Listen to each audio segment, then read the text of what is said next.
Hello class 7. Today we will start chapter number 11 perimeter and area. तो जैसा कि आपने 6th में भी देखा है, हमारा जो पेरीमीटर है वो रिलेट किससे होता है और एरिया किससे रिलेट होता है। कोई भी फिगर हमारे पास है जैसे कि स्क्वायर है या फिर आपका रेक्टेंगल है, किसी भी टाइप की कोई क्लोज फिगर है आपकी, तो उसमें जो बाउंड्री से रिलेटेड होता है यानी कि सम ऑफ बाउंड्री यानी जितनी लंबी लेंथ ऑफ बाउंड्री होती है वो रिलेट करती है पेरीमीटर को, और एरिया मतलब वो कितनी जगह ऑक्यूपाई करता है, कितना स्पेस वो लेता है, तो एरिया उस चीज़ से रिलेटेड है, जैसा मैंने आपको 6th क्लास में भी मैं आप लोगों को बता चुकी हूँ। तो यहाँ हम देखेंगे perimeter and area relate to square and rectangle. ठीक है, तो जब हम बात करते हैं स्क्वायर की, तो आपका स्क्वायर का जो एरिया है वो क्या होता है, देखो ये साइड्स हैं और सारी की सारी इक्वल हैं, तो ये आपका एरिया रहेगा साइड इंटू में साइड। ठीक है, तो ये नोटेशन जब आती है तो ये हमारी क्या हो जाएगी, ए स्क्वायर, यानी कि ए इंटू ए करेंगे तो ए स्क्वायर, वो तो जो भी साइड होगी अकॉर्डिंग टू दिस, तो ये साइड इंटू साइड होता है। ठीक है, और पेरीमीटर अगर हम करते हैं तो सम ऑफ ऑल बाउंड्री भी आप कर सकते हो, या पर्टिकुलर फॉर्मूला जो है हमारा 4 इंटू में साइड, तो इसका मतलब भी वही हो कि भाई साइड को 4 टाइम आपने ऐड कर दिया या 4 टाइम इसको मल्टीप्लाई कर दिया, है ना, जो साइड की वैल्यू थी। तो आप ये पर्टिकुलर फॉर्मूला ही याद रखें। 6th में आप लोगों ने सम ऑफ ऑल साइड किया था पेरीमीटर के लिए, तो यहाँ आपका जो फॉर्मूला है वहाँ भी मैंने आपको बताया था कि 4 मल्टीप्लाई बाय साइड भी होता है। ठीक है, तो ये हम स्क्वायर की बात कर रहे थे। देखो जब एरिया की बात की तो ये अंदर का यानी कि ये वाली जगह, ये जो हमारा शेडिंग एरिया है ये एरिया बोलेंगे, यानी कि कितना स्पेस उसने ले लिया। ठीक है, और जब आप बात करें तो किस चीज़ की, उसकी बाउंड्री के सम की, ये देखो बाउंड्री के सम की अगर बात करोगे तो इट मीन्स वो क्या रहेगा आपका पेरीमीटर। ठीक है, ऐसे ही रेक्टेंगल की बात करते हैं। देखो रेक्टेंगल में ये हमारी लेंथ होती है, ठीक है बच्चों, और ये ब्रेड्थ होती है। ठीक है, लेंथ एंड ब्रेड्थ दो चीजें, ये वाली लेंथ है ये वाली ब्रेड्थ है। तो हम जब एरिया निकालेंगे, एरिया ऑफ रेक्टेंगल करेंगे तो हमारा L इंटू बी यानी लेंथ इंटू ब्रेड्थ हो जाएगा, और जब आप पेरीमीटर निकालते हो तो 2 मल्टीप्लाई लेंथ प्लस ब्रेड्थ। ठीक है, तो ये हमारे पास फॉर्मूला बन जाएगा किसका, रेक्टेंगल के पेरीमीटर का। देखो ये मैंने रेक्टेंगल वाले लिखे हैं और ये यहाँ पे स्क्वायर वाले थे। ठीक है, तो आप डिफरेंस भी देख सकते हैं दोनों का। ओके, तो अब हम इससे रिलेटेड एक्सरसाइज के क्वेश्चंस करेंगे। हमारा जो फर्स्ट क्वेश्चन है देखो वो क्या कह रहा है बेटा, देखो क्वेश्चन नंबर फर्स्ट है the length and the breadth of a rectangular piece of land. एक लैंड है यानी कि एक जमीन है जो कि कैसी शेप में है, रेक्टेंगुलर शेप में है। तो आप ये चीजें ध्यान रखें कि आपको कौन सा फॉर्मूला, जिस शेप में वो फिगर होगी आप वही फॉर्मूला अप्लाई करेंगे। तो जो लैंड है उसकी शेप रेक्टेंगुलर है, रेक्टेंगुलर शेप में है, तो आपके पास क्या गिवन है, 500 मीटर एंड 300 मीटर जो है लेंथ उसकी और ब्रेड्थ हो जाएगी। ठीक है, फाइंड इट्स एरिया। तो फर्स्ट पार्ट में आपने क्या बताना है, उसका एरिया। फिर कहता है the cost of the land if 1 metre square, यहाँ पे 1 metre square of the land cost 10,000 rupees. ठीक है, तो हम वहां पे हम कॉस्ट बताएंगे। तो एट फर्स्ट हमें क्या बताना है, एरिया, जबकि हमें क्या दिया हुआ है, लेंथ हमें गिवन है और ब्रेड्थ हमें गिवन। देखिए बेटा, तो अब हमने ये क्वेश्चन सॉल्व करना है। फर्स्ट हमारा जो है क्वेश्चन क्या कह रहा है, देखो लेंथ जो है लैंड की वो 500 मीटर है और ब्रेड्थ जो है वो आपकी 300 मीटर है लैंड की। तो आपको फर्स्ट पार्ट में एरिया बताना है। तो आपको पता है ये शेप जो है लैंड की वो कैसी है, रेक्टेंगुलर शेप है, तो एरिया किसका, एरिया ऑफ रेक्टेंगुलर लैंड, तो कितना होगा, लेंथ मल्टीप्लाई बाय ब्रेड्थ, है ना, क्योंकि रेक्टेंगल का एरिया क्या होता है, लेंथ इनटू ब्रेड्थ। तो ये क्या करेंगे, 500 मीटर मल्टीप्लाइड बाय 300, ये मीटर लगाने की जरूरत नहीं है यहाँ पे तो। ठीक है, तो 5 3 जा 15 और ये हमारी 4 जीरोज हो गई मल्टीप्लाई के बाद। और जब एरिया आप निकालते हो ना वो हमेशा स्क्वायर में होता है, यानी यूनिट का स्क्वायर होता है। जैसे मीटर में था तो मीटर स्क्वायर हो गया, सेंटीमीटर में होगा तो सेंटीमीटर स्क्वायर हो जाएगा। ठीक है, इस तरीके से। अब इसने देखो सेकंड पार्ट में हमसे क्या पूछा है, cost of 1 metre square of land, 1 metre square land की जो कॉस्ट है वो रुपीज कितनी, 10,000 है बेटा, है ना, 10,000 रुपीज कॉस्ट है हमारे पास। तो इसमें हमसे पूछा गया है कि बताओ उसकी क्या कॉस्ट होगी लैंड की। तो हमारे पास एरिया कितना आया, देखो 1,50,000।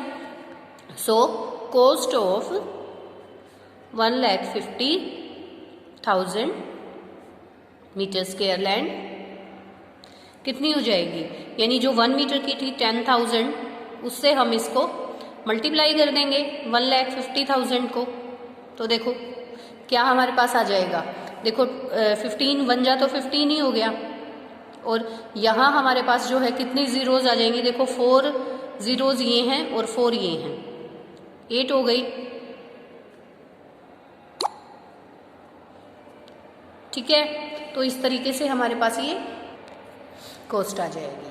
ठीक है, अब देखो, अब सेकंड क्वेश्चन है हमारे पास, इसी का जो सेकंड क्वेश्चन है वो हमें क्या कह रहा है, find the area of A square park. अब आपको एरिया बताना है स्क्वायर पार्क का, जबकि पेरीमीटर आपको 320 मीटर गिवन है। तो आप क्या करेंगे बेटा, देखो सबसे पहले आपको क्या करना होगा, आप जो चीज़ आपको गिवन है वो लिखेंगे। देखो क्वेश्चन नंबर सेकंड है, आपको पेरीमीटर ऑफ स्क्वायर पार्क कितना है, स्क्वायर पार्क का जो पेरीमीटर है वो आपका 320 मीटर है। आपको बताना क्या है, एरिया बताना है। तो हमें तो साइड पता होनी चाहिए, तभी तो हम एरिया बताएंगे। अब एक स्क्वायर शेप का है भाई, उसका पेरीमीटर आपको गिवन है और एरिया पूछ रखा है, तो कोई बात नहीं, हम इसको इजीली कर सकते हैं। देखो पेरीमीटर का क्या फॉर्मूला होता है, अगर हम पेरीमीटर का फॉर्मूला अप्लाई करें तो वो हमारे पास क्या होगा, पेरीमीटर ऑफ स्क्वायर, यानी कि 4 मल्टीप्लाइड बाय साइड होगा, है ना।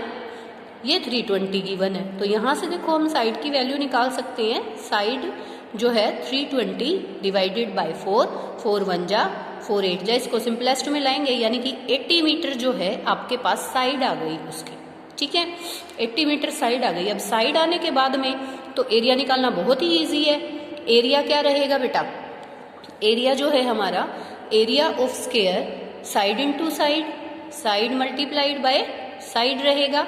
तो यहाँ पे साइड कितनी है, 80 मल्टीप्लाइड बाय 80, तो ये देखो 64, तो इसकी मल्टीप्लिकेशन और 2 zeros, तो ये हमारे पास 6400 मीटर स्क्वायर जो है इसका एरिया हो जाएगा। तो ये हमारा क्वेश्चन नंबर सेकंड। देखो स्क्वायर का पेरीमीटर दे रखा था, लेकिन आपको क्या बताना था, एरिया। तो एरिया के लिए तो आपके पास साइड इंटू साइड फॉर्मूला होता है, तो साइड होनी चाहिए। तो यहाँ पेरीमीटर से सबसे पहले पेरीमीटर का फॉर्मूला यूज करके आपने साइड को निकाला, और साइड निकालने के बाद में फिर आपने इस तरीके से इसका एरिया निकाल दिया। और एरिया हमेशा मीटर स्क्वायर या सेंटीमीटर स्क्वायर या जो भी यूनिट हो उसके स्क्वायर में होता है, एरिया हमेशा स्क्वायर में होता है बेटा। देखिए बेटा, अब आपसे क्या पूछा गया, क्वेश्चन नंबर 3 के अंदर देखो, एक बार रीड करेंगे क्वेश्चन को, फिर उसके बाद ही हम इसको सॉल्व करेंगे। Find the breadth of the rectangular plot of land. आपको ब्रेथ बतानी है किसकी, रेक्टेंगुलर प्लॉट की। If its area is 440 metre square and the length is 22 metre, also find its perimeter. तो इसका पेरीमीटर भी आपको बताना है और ब्रेथ बतानी है। तो देखो गिवन क्या क्या है, पहले मैंने वो चीज़ें शो कर दी हैं जो कि आपको गिवन है। देखिए क्या गिवन है, area of rectangular plot 440 metre square, length जो है वो 22 मीटर और ब्रेथ आपको बतानी है। तो आप देखो एरिया क्या है भाई, एरिया जो है प्लॉट का वो 440 है आपके पास। तो एरिया का जो फॉर्मूला है वो क्या होता है, रेक्टेंगल के अंदर एरिया का फॉर्मूला होता है आपका L into B, length into breadth जो है वो 440 हो गया। अब यहाँ पे जो वैल्यू आपको गिवन है वो फिल कर सकते हो। ये देखो लेंथ की 22 है, ब्रेथ एज इट इज लिखिए B 440, तो B को तो यहीं रखो इसी साइड, 22 को अगर मैं इस साइड ले जाऊँ, यहाँ पे ये इसके साथ मल्टीप्लाई में है, तो इस साइड जाके बेटा डिवाइड में नहीं हो जाएगा, 22 1 जा एंड 2 जा एंड 0, तो ये 20 मीटर जो है वो ब्रेथ की वैल्यू आ गई। B की वैल्यू कितनी आ गई, ब्रेथ की वैल्यू 20 मीटर। अब आपसे ये भी पूछा है कि आप पेरीमीटर भी बताएं, तो पेरीमीटर ऑफ प्लॉट का जो पेरीमीटर है, और प्लॉट किस शेप का है, रेक्टेंगुलर शेप का है। Length 2 multiply length plus breadth इसका जो है पेरीमीटर रहेगा, 2 मल्टीप्लाई लेंथ कितनी थी बेटा हमारे पास 22 मीटर एंड ब्रेथ इज 20, ठीक है, 2 मल्टीप्लाई अब ये देखो 22 एंड 20 ऐड करेंगे तो 42 आएगा, जहाँ से हमारे पास क्या आ गया 2 2 जा 4 एंड 2 4 जा 8, 84 मीटर। ये हमारे पास 84 मीटर जो है क्या आ गया बेटा, इसका देखो पेरीमीटर आ गया। यहाँ से हमने ये फॉर्मूला अप्लाई किया, यहाँ पे लेंथ और ब्रेड्थ की वैल्यू पुट की और इस तरीके से हमने इसको सोल्व करके इसका पेरीमीटर निकाल दिया। ठीक है बेटा, तो ये आपका क्वेश्चन नंबर 3 था।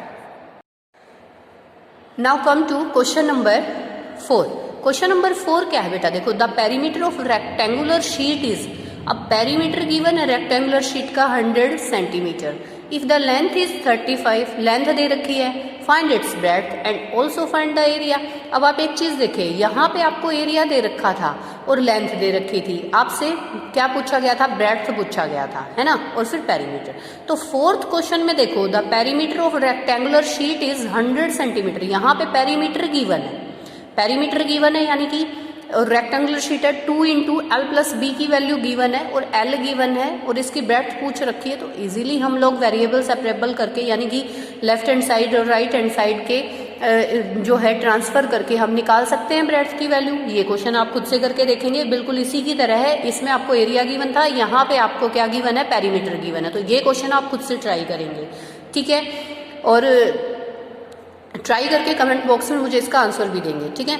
5th क्वेश्चन देखिए अब क्या है। 5th क्वेश्चन में the area of the square park is the same as rectangular park. देखो जो स्क्वायर पार्क का एरिया है वो रेक्टेंगुलर पार्क के एरिया के इक्वल है, यानी स्क्वायर का एरिया रेक्टेंगल के एरिया के इक्वल है।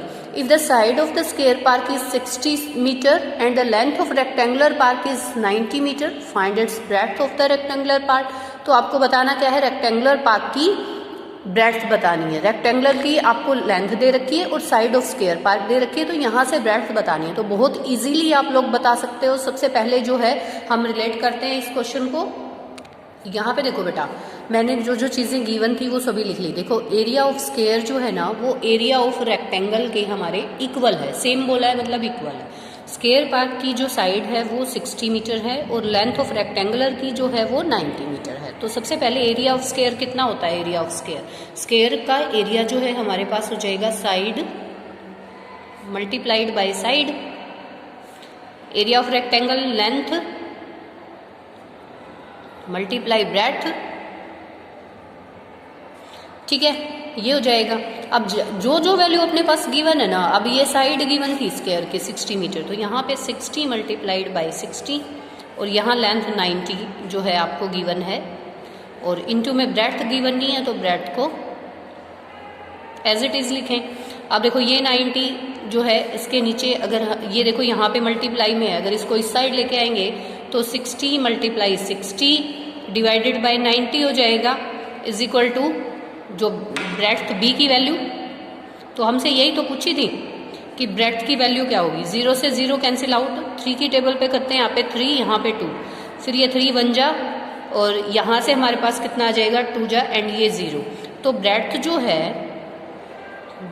है वो 40 मीटर आपकी आ जाएगी और यही आप लोगों से पूछा गया था कि ब्रेड्थ बताइए। तो देखो इजीली आ गई। अब आप एक चीज़ कहेंगे, देखो ब्रेड्थ इस साइड थी और ये इस साइड था, तो दोनों को ही जब हम चेंज करते हैं, देखो ब्रेड्थ को हम इधर ले आए और इस वाले को इधर ले आए। जब दोनों को इंटरचेंज करते हैं ना तो आप कोई साइन चेंज मत किया कीजिए, क्योंकि देखो अगर इसको मैं यहाँ लाती हूँ या इसको लाती हूँ तो वो साइन चेंज होके कैंसिल आउट हो जाता है, कि मतलब चेंज नहीं होता। देखो जब दोनों को चेंज कर रहे हो ना तो नहीं, इंटरचेंज कर दिया आपने, केवल एक वेरिएबल को नहीं लाए हो यहाँ पे या कांस्टेंट को नहीं लाए हो, ठीक है। तो इस तरीके से आप इस क्वेश्चन को कंप्लीट कर सकते हैं बेटा। आई होप आपको ये क्वेश्चन समझ में आए होंगे। इनको केयरफुली करें क्योंकि ऑलमोस्ट फॉर्मूला बेस्ड हैं और थोड़ा सा कंसेप्ट अपने दिमाग से लगाएं, क्योंकि स्टेटमेंट को देख के आपको ये डिसाइड करना है कि फॉर्मूला कौन सा लगेगा। भाई स्क्वायर में यूज़ कर रहे हो, रेक्टेंगल में यूज़ कर रहे हो, तो स्क्वायर का फॉर्मूला कौन सा, जब तक आपको फॉर्मूले का नहीं पता होगा तो आप नहीं कर पाओगे। तो at first write the formula and learn it and then solve the questions, ठीक है। थैंक यू बेटा।